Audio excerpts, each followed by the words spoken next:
Hey, welcome to the Small Business Made Simple podcast, brought to you by socialmediaandmarketing.com.au. Being in business is never easy, but it can be simple, or at least simpler. Join me, your host Jen Donovan, every week where we focus on marketing, social media, and working towards simplifying your business. You with me? Let's do this. If you're gonna dream it big, 'cause someone out there listening. Everyone's got a voice to give, and it's time I heard you whistling, 'cause there's no point at all, in dreaming small. Why, hey there, my amazing listener. Welcome and thank you for tuning in to episode 283 of the Small Business Made Simple podcast. It's amazing to have you here with me today. And today is all about you. Yep, you. My guest, Katrina Myers, and I have a massive question for you 2 months into this year already. And that question is, are you looking after yourself? Like, are you really looking after yourself? For many small business owners, including myself, I can be my best friend or my own worst enemy all in the same day, or really, if I'm being honest, probably all in the same hour. So for me this year, I'm trying to prioritize me a little bit more because my life is shifting again. And this year is going to look different. Not just because I'm going to be a grandma this year. I know, right? How super cool is that? I'm going to be a grandma in my 40s and I could not be more excited. Bring on August. I am just ecstatic about that. But that means a few things are going to have to change this year because I want to be the best grandma there can possibly be. And I want to work my business around, yet again, another stage of my life. And many of you, which, will undoubtedly share some of these changes that are coming up, I will of course share with you as we go through on the podcast and as the year rolls on. So this year I'm trying to look after myself a little bit better, and I'm just sort of wondering, is that what you're going to do? Or are you 2 months in and already feel burnt out or haven't recovered from the burnout you felt last year? So who is Katrina Myers and why is she asking you such a huge question inside your ears today? Well, Katrina is a fellow rural podcaster. Her podcast is called This Rural Life. She's a speaker. She's also an avocado farmer, an Airbnb host, and a meditation and well-being educator. Yes, she has lots of hats. She's also a mum and a wife over and top of all of that businessness that she does every single day. And because she wears all these hats, I think she's a perfect person to be educating us on meditation and well-being today because quite frankly, she must practice this stuff in order to get through her days, undoubtedly. So before I get into letting Katrina into the studio, just a few quick messages if I could have your attention for a sec. So the first one is, did you listen to last week's episode that was all about, is your social media dying or is it really working for you? Like really working for you this year? If you haven't listened into that episode, then head back after you've listened to this one and get inspired over there with a few little tips and tricks that I go through. And also, if you are struggling with your marketing right now, then make sure you head to my website, which is all the W's, socialmediaandmarketing.com.au, and either pick up a copy of my new book called Small Town Big Impact, or head to the freebie section on my website and get 365 days worth of content prompts or a free 3-part video series on developing your marketing strategy and more. There's lots of little freebies over there. These resources are super cool. They're super helpful. And if you haven't already downloaded them, then go to my website and do so, or pick up a copy of Small Town Big Impact.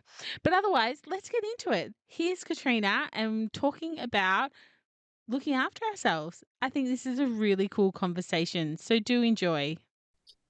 Katrina Myers, I'm excited to have you on the podcast today. One, because you're another rural, amazing business owner. And two, just because I'm a fan. Welcome. Oh, thanks so much for having me, Jen. It's lovely to be here. Oh, Pleasure, pleasure. I can't wait for my listener to hear all your goodness today. But maybe if my listener hasn't come across you or would like to learn more about you, can you just tell us a little bit about who you are and what you do? Yep, absolutely. So, well, I probably do too many things, I would say, at the moment. One of my challenges is focusing and kind of just focusing on one thing. But I guess I'm a farmer. I call myself a farmer. So my husband and I run Barham Avocados, which is our farm business. We also do a little bit of sheep and cropping and other sorts of things, but avocados is the main thing. And then I have my own business teaching meditation and wellbeing courses and supporting women, rural women to thrive. I'm also managing an Airbnb. We've got an Airbnb on the property called Lost and Oh, Found, wow. which I am Yeah. loving actually. We started that last year. So it's another house on the farm my mum actually built, and then she moved to Ballarat. And so the house was there, and it's this cool kind of funky design house, and it's just been such a joy because I love interiors and styling, and I've been doing the hosting masterclass with Sarah Andrews and just learning all about how to make it, a business and awesome. And that's just bringing me so much joy. And I've been loving welcoming guests to the farm and all that kind of thing. So that's Oh, been great. wow. And I've got 4 kids, so that's very busy in itself, to be honest. And Yeah. yeah, and then I have a podcast called This Rural Life. It used to be called The Rural Rockstar, and now it's This Rural Life. And I do another podcast with a couple of mates called Spreading the Good Stuff. And yeah, just love being a rural woman and running probably too many businesses, as you can hear. Oh my God, that is so much, so much. No wonder you are feeling a little bit pulled in all sorts of different directions, but that's so good. We wanted to chat a little bit about, self-care for small business owners. I feel that myself, we were discussing before we press record that coming into 2024, I was feeling a bit blah for the lack of any other word. So this is going to be a really interesting conversation for me as well. But before we get there, I do have to ask about your avocado farm because, I live, I don't know what it would be, 2, 3 hours from you downstream, down another river type of thing, and I can't grow them. So you've got a farm of them. So I'm curious, how big is your farm? And tell us a little bit about the avocados, please, just for my own sake. Everybody always wants to know about the avocado. So even if I go and do a well-being talk somewhere, like most of the questions at the end are about avocados. So yeah, so we have about 8,000 trees now. We've sort of bought another Oh, sandhill a few years ago. We've got a second sandhill now that we grow them on. So yeah, we have kind of 2 main varieties, Hass and Reed. And the Hass are the ones that you'll see in the supermarkets all the time, but the Reeds are our absolute favourites. They're the big round bowling balls ones, and they're delicious. Uh, ah, but you won't see them very much. Interestingly, because you're at Mulwala, there is a yeah. friend of ours grows avocados just there near at Cobram there, and it's not far from Mulwala at all. And he grows Mm. avocados very successfully there. So there Ah, you go. sandhill. I've already got my hint. See, we have clay. Sandhill is the Ah, first. That's the word I heard. I'm like, there's where I'm going wrong. I've got clay soil. I absolutely. need a sandhill. Clearly. Yes, because they do not like to have wet feet. So their roots are very shallow, and their roots are all in the top 10 centimeters with one long tap root. But so they have to have really good draining soil. So sand is, and we even build up mounds even on the sand. So they have extra drainage. So yeah, no good in clay, Wow. unfortunately. Mm. Yeah, right. And why won't we see the other ones in the supermarket? Are we just too prone thinking that avocados are a particular shape and we won't buy them if they're round? Yeah, it's a number of factors. That's one of them. I guess the avocado industry had a really big push to promote Hass because they change color when they're ripe. They've got a thicker skin, so they're more robust. They're a Ah, good shape. They're smaller, and then the supermarkets just get used to that sort of product, so yeah. it's easier to kind of be consistent. And the reeds, we grow a really good quality reed here where we are, but in Queensland they don't grow so well because they've got more pest and disease, and it's a shorter growing season, and so they're a bit more varied and they're Mhm. really big. So you can imagine for a supermarket trying to put them on the shelf, it's a bit more of a Yeah. challenge. So, Yeah. but everybody who eats the reeds just loves them. Like they are the best avocados. So if you can get your hands on some of our reeds, you won't go back. Beautiful. Excellent. And if you're listening to this and you don't give a hoot about avocado, well, you've just learned something anyway. So there Exactly. you That's go. right. But well-being is, I guess that whole meditation and well-being is where you really love to chat. And I know that you like to talk to to rural women and about their self-care. But my audience is small business, so we're going to just change it up a little bit. Although most rural women do run one, two, or seven businesses themselves, don't they? Yes. So tell us some basics of self-care. Like, where do we start? How do we know if we need self-care? Maybe we should start there. Well, I would start by saying that everybody needs self-care. Like I was hoping it's you'd say that. it's kind of 101. And I think for so many of us, it's something that we just kind of put as a nice to have. And there's Mm, still this kind of idea that, oh, I'll go for a massage or I'll get a facial one day or mm, I mean, that's been traditionally kind of the idea of what self care is. And I think we're getting a lot better. And there's so many more conversations around well being, taking care of yourself, prioritizing your own needs. Like, well, and also I live in that world. So I feel like it's everywhere. But yeah. for a lot of people, it's still not a huge priority. And we don't even know how to take care of ourselves, really. Like, we're not taught the importance of well-being and how to take care of yourself and how to look after your physical, mental, spiritual sort of self in the world. And it's really, and more there's this pressure to just do and succeed and achieve and just do all the things, and we put our own needs and our own self at the bottom of that list. Mhm. So really it's about prioritizing yourself, learning what it takes to take care of yourself. And I always use my beautiful friend Meg Durham's kind of battery idea, because it's really the basics of what we need to be thinking about when it comes to well-being. And that is, if we think about the battery as having 5 parts to it that we need to consider when it comes to our personal well-being, and that is movement, so daily movement, nutrition, eating good healthy food that fills us up, rest, rest being not sleep but actual downtime, like proper rest where we're just switching off and figuring out what rest is for you. I just listened to the Mamma Mia podcast and they were talking I about did different too. types of rest. I was like, oh, I love that. I wrote that down just then. Yes, yes. So, what sort of rest do you actually need? And then sleep as another factor, good quality sleep and connection. So, meaningful connection, as in, have you called a friend and asked them if they're okay? Have you gone for a coffee with a mate? Have you sat and actually properly listened and looked in the eyes of your partner or your children and listened to them when they're talking to you and having that meaningful connection? So that's really the basics, kind of 101 that we need for good well-being. And then there's like a whole plethora of things after that. It's Yeah. a rabbit hole, but I would say that's where to start if you're thinking about how do I take good care of myself.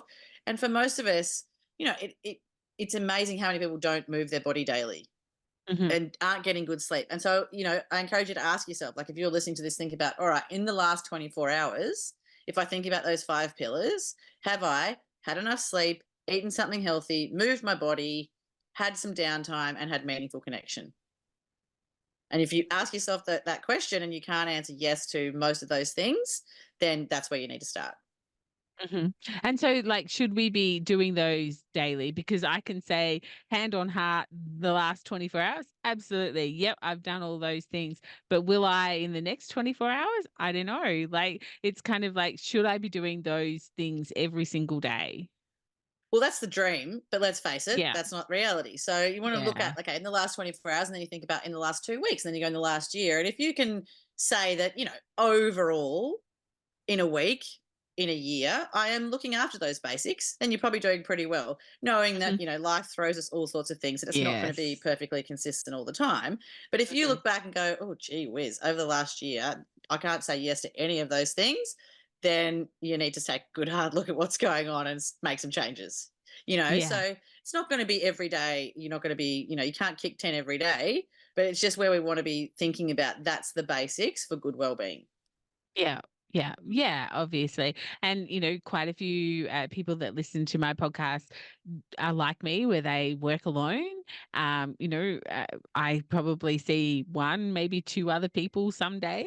Sometimes it's three if I move my body and get my butt out of bed and go for a walk with my best friend, which I try and do every day, but that never happens. Maybe 3 times a week is the most that we kind of get in because life, Yep. basically.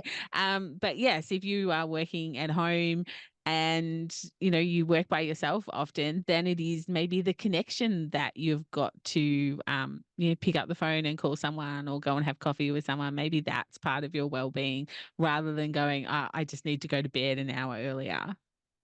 Exactly, that's right, and that's what the girls were talking about on Mamma Mia, wasn't it? They were saying, Mm. like, if you work by yourself all day, then your social connection, yeah, you probably need to go and talk to someone. Or if you're sitting all day, then going to bed is not really what you need. You need to go for a walk, So it's Mm. figuring out, where you're at and what's going to work for you and where the gaps are, I guess. And I would always say, like, the biggest thing when it comes to well-being, self-care is self-compassion. So it's not about going, oh God, I haven't done any of those things. My battery is so depleted. I'm a failure. I'm hopeless. It's like, oh, okay, this is life. I've been doing the best I can with what I've got. And Mm. I can start to make small daily changes towards where I actually want to go, and just giving yourself heaps of self compassion. And that's often the hardest thing. It's being kind to Yeah. ourselves and giving ourselves a break. Yeah, yeah, absolutely. Left of field a question for you a little bit. I don't wear an Apple Watch, but a lot of my friends and family do. Most people I hang out with do have an Apple Watch. Good thing or bad thing as far as trying to track sleep? Like sometimes I think it causes them more stress because they see they didn't have a good sleep than me, who I don't know. I just woke up and I'd had a sleep type of thing. So, like, sometimes can we overanalyze these things? Yes, for sure, absolutely. And again, the reality is like looking at where your life stage is at. Like if you've got little kids, of course, you're going to get woken Ah, up, and yeah. then putting that extra stress on yourself, like I have to have a perfect 8 hours. Well, it's not reality. But what I would say about the Apple Watch is the thing. I don't have one because for me, I mean, I struggle enough with the interruption from my phone, and the addiction to my Yeah. phone. And then you've got it on your wrist, and it's constantly beeping at you. I mean, that effect on your nervous system daily with this interruption into everything that you're doing, that in itself for me is where personally I think that Apple Watches, it's just another thing that's interrupting our nervous system and raising our anxiety levels. And then Mm. yeah, the over analyzing about the sleep and everything, I think we really can get too caught up in all of that, I think, as well. And so it can be a trap for sure.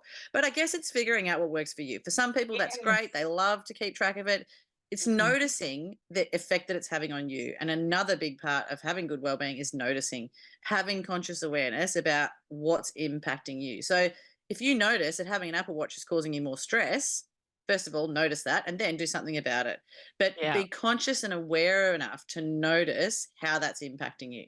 If you Mm. find, great, this is awesome. I love having the ability to track my steps and track my exercise and track my sleep, and it really makes me feel empowered, keep going. So it's just noticing how it affects you and how it impacts you personally, and then making choices around that. Yeah. Yeah. Beautiful. Great answer. Thank you. And, I don't have one, not because I'm an Apple snob, but because I don't have good mobile service out in the farm. So Yeah. it's kind of like it would just beep at me all day, be saying it can't find anything. So, Yeah. yeah, it's just not for me where I am at the moment. So, yeah, I'm not trying to be an Apple snob listener. If you're kind of thinking that I'm trying to be an Apple snob. Okay, so for a business owner, like you went through those 5 keys again, what else do you see in the business world that people could be doing to make well-being simpler? I'm not going to say what they can be doing better because I feel that that's just more pressure, but what can they do to be making it perhaps simpler for them? Yeah, well, the battery is always the best place to start, like coming back to the basics, and then Hmm. it's actually this.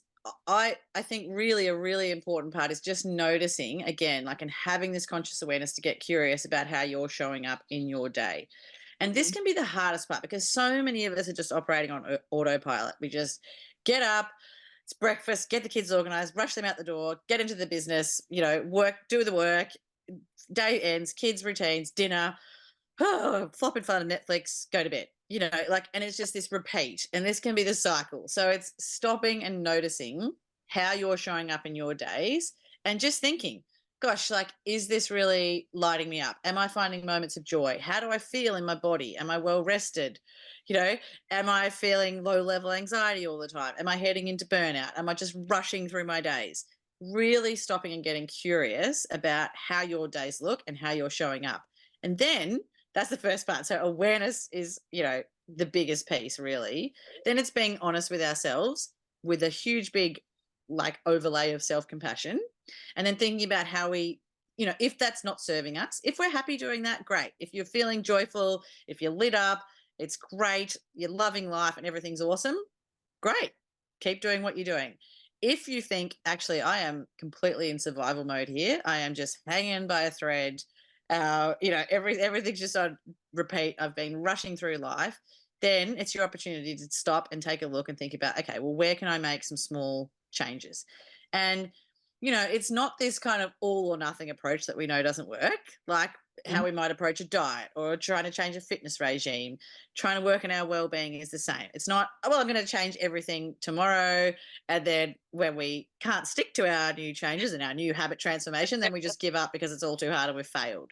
So it's like, okay, where can I make some small daily changes in what I'm doing? Could I maybe just get up 10 minutes earlier and fit in a little bit of meditation so I set myself up for the day?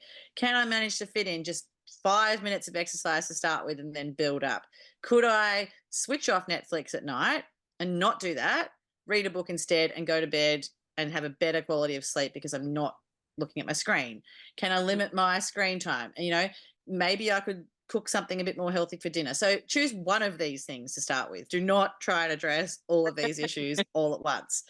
Can I just give myself a break? If I'm working for myself, could I just call that friend and go out for lunch one day and have that break and have that bit of downtime? So find one thing that you want to work on first and see where you can start to make that change. Not try and address everything all at once. It's just too overwhelming when we try to do that, and then we'll feel like a failure because we can't do it. So awareness, and then picking one small thing that we can do to make change and see how we feel after that. Then notice how that makes us feel. Beautiful. And so many tips in there as well as you've gone through with examples. So thank you so much for that. Um, Switching it, I guess, from ourselves and our own self-care, how can we, I guess, approach a colleague or a friend or a family member that we feel needs to embrace self-care a little bit more? Perhaps we've got a business owning friend that we can see is so close to burnout or is in burnout. And how can we help? How can we politely suggest these things? Is it as easy as going to them and saying, let's have lunch or let's go out for breakfast, and be, rather than them having to reach out and have conversation, have that with them, be the person that reaches out to them? Or what other sort of tips and tricks could you give us if we're going to help other business owners? So the first thing to know is that we cannot change anyone else. And as hard as that is, whether it be our kids or our partner or a business colleague, one of the hardest things is when we can see someone else floundering, struggling, is that we want to jump in and try to fix it for them, or, Mhm. and everybody's on their own journey with this stuff. And one of the greatest things, the greatest gifts that we can give people around us is to work on ourselves. And, the more that we're doing the work ourselves, the more that they notice that we've, made an improvement somewhere, or that we're feeling a little bit more relaxed, or, gee, you seem to be, really kicking goals or thriving. That is actually the best help to those around us, because we kind of, we regulate by those around us. And so, we become the 5 people we spend the most time with. So if you're doing the work on yourself, then people start to pick up on, like, oh, that's interesting. You're thriving. What are you doing? So that would be my first thing to say is, don't try Okay. to change other people. Do the work on yourself first and then lead by example. And then, yeah, like if someone looks like they're really in burnout, or, they're really stressed out, it is offering that, I guess it's offering not to help and not to fix, but just asking the questions. How are you feeling? How are you going? Do you want to go out for lunch? Do you want to take a break? Giving them and allowing them the space to maybe share how they're feeling, with the knowing that they may not want to, and that's okay. That's their choice. You can open the door, but you cannot push them through it. You've got to let them have their own experience. And that is one of the hardest things about all of this work. And especially once you do start to do it yourself, you want to, like, well, that was me. I want everybody to do it. Okay. You must meditate, you got to exercise, you got to do all these things. It's so good, but everybody's on their own journey, and you've just got to let them have that. And as I said, you can open the door and put the invitation out there, and then it's up to them whether they want to step through that door, and you just have to let go of that expectation or that outcome that you might be wanting to see in them. Mhm. Okay. Sound advice. Thank you. Hard Um, one. yeah. Yeah. Because there are a certain amount of the population that are fix-it people, and we like Mm. to fix things, most certainly. And to be told that maybe that's not our job, that's an important message, I think, as much as we would like it to be. Yeah, well, and also just to listen because, I often give the example, I don't know if it was Maggie Dent or somewhere I read, you say to your kids, like the good example is with our kids, and you could use this with a colleague too, but if your kid's going through something difficult and you say, "Do you want me to listen or do you want my help?" 9 Mhm. times out of 10, and I would say without fail with my kids, they say, "I just want you to listen." They Yeah. don't want you to fix it. They don't want you to jump in and help and tell them what to do. They just want you to listen. And that's Mhm. true of most humans. Often we just want to be heard. And so the Yeah. best thing that you can do is just open that dialogue up, get curious, ask them how they're feeling, and then just listen if they're Yeah. willing to share. Yeah. Yeah. Yeah, I love that. That's a Mm. conversation I have with my husband often. I don't need you to tell me or fix it for me. I just want to whinge to you for 5 minutes about it. Exactly. Yes. And of course, men always want to fix too. Like it's Yes. more of a masculine energy. We're Yes. going to fix this problem. We're going to get it done. We're going to sort it out. It's like, Yeah. got to sit with the discomfort of not having all the Mm. answers and the discomfort of those emotions. And that is a really, really important thing to do.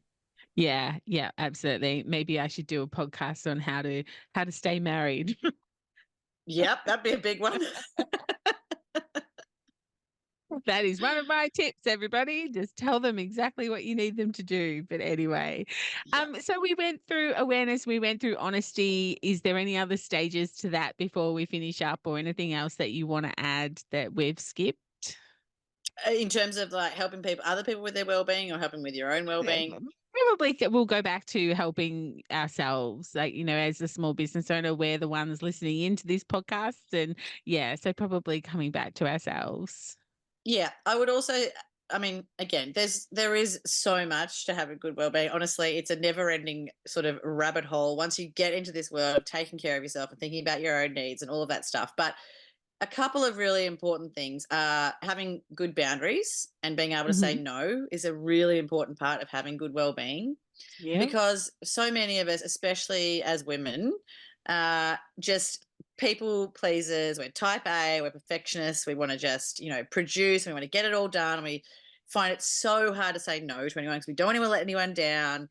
But what I really encourage people to do is think about when you're saying yes to something, at what cost? So every time you're saying yes to a request to do something, an opportunity to speak somewhere, like a work invitation, a networking thing, whatever it might be that's filling up your time, if it's not a hard yes, like super excited, yes, I desperately want to do that, and it's just like oh god, and you're thinking about all the things that you could otherwise be doing, you have to learn to say no. And then once you start to say no, it's actually, it gets easier. It's like a practice saying no.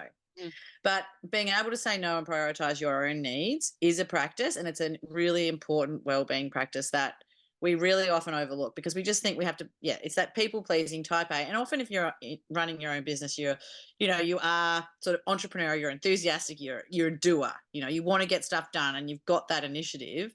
So it's really hard to say no to things, especially in early stages of business too, when you're sort of just trying Yes, to get very everything going. much.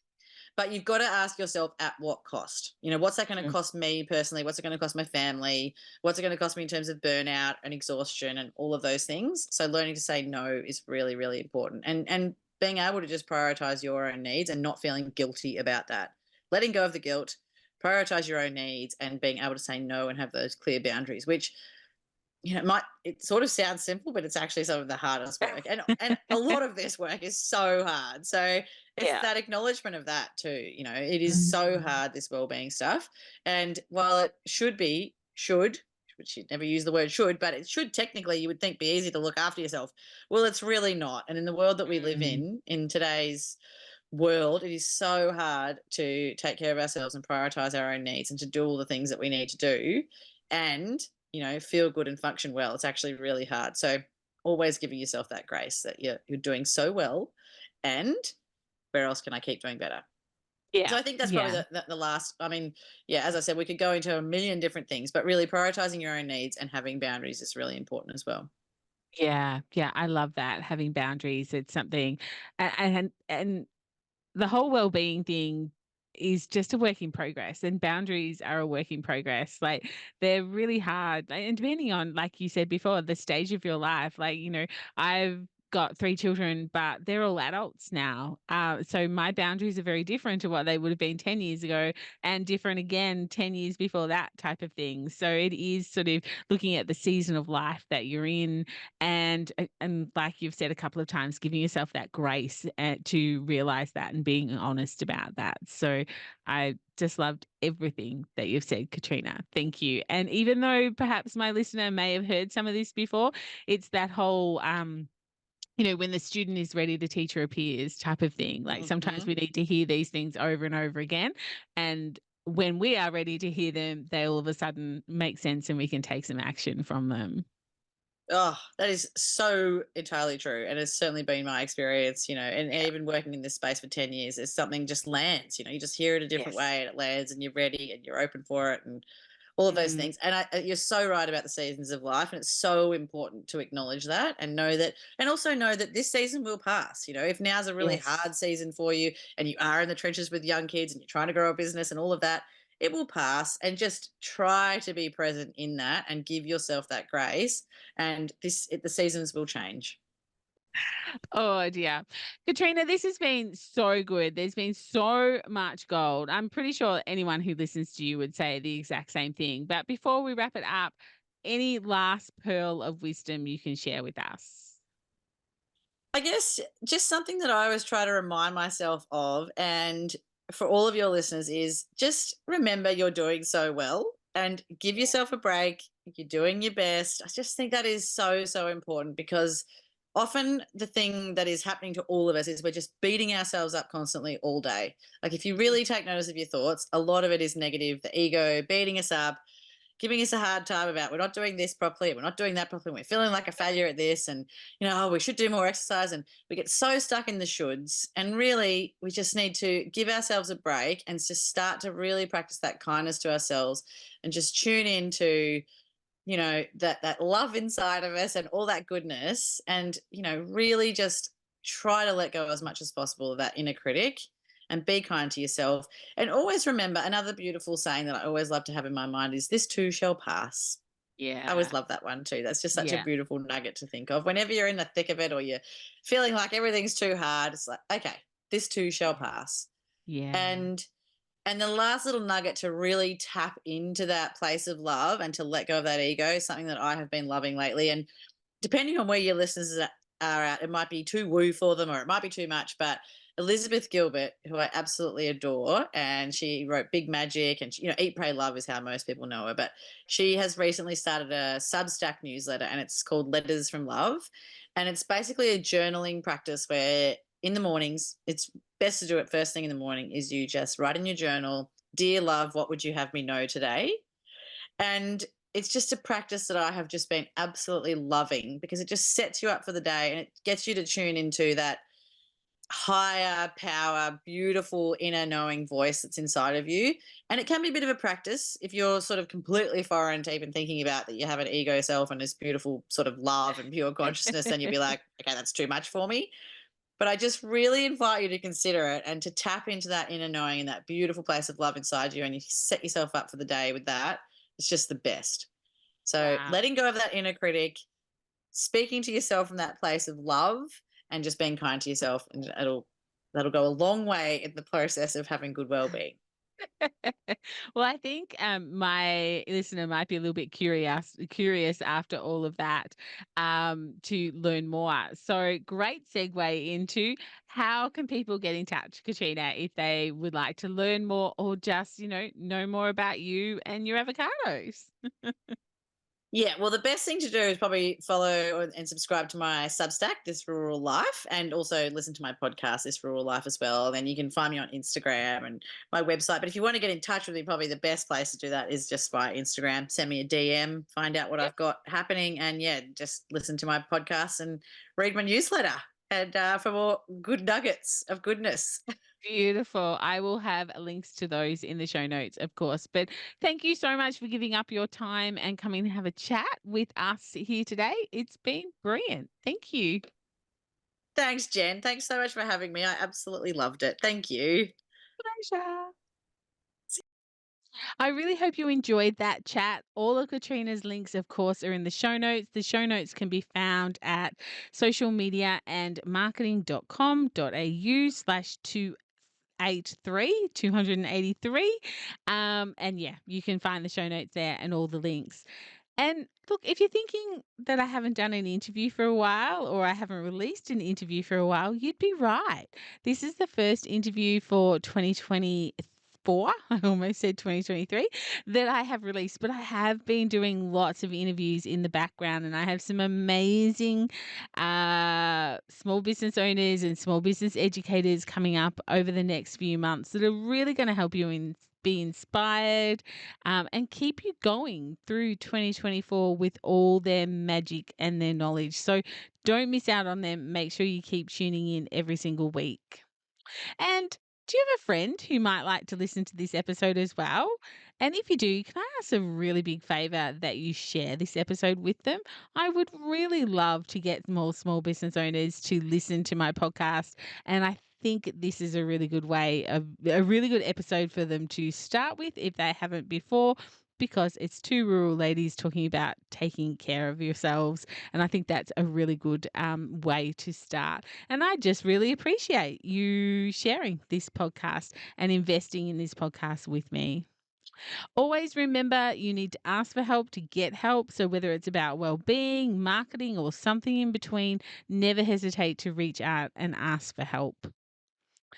I'd love to hear from you in my Like-Minded Business Owners Facebook group. You can join the group by heading to the show notes and getting the link, or just go to Facebook and type in Like-Minded Business Owners and you will find us there. But otherwise, that's it for episode 283. I hope you enjoyed it. See you next week for 284. In the meantime, if we are not friends yet on social, please come and drop me a DM or a message on social media and say hi. You can just about find me on all the platforms under Jen Donovan. But whatever you do, remember, my small business peep, as my opening song says, there is no point in dreaming small. No time like the present. Tell it like you feel it, say it proud, be true, and let us see you for the star that you are. No point in dreaming small. I would like to acknowledge the traditional custodians of the land, the Yorta Yorta people, on which I record this podcast and conduct my business today, and pay my respects to their elders, past and present. I extend this respect to the Aboriginal and Torres Strait Islander people here with us today as well.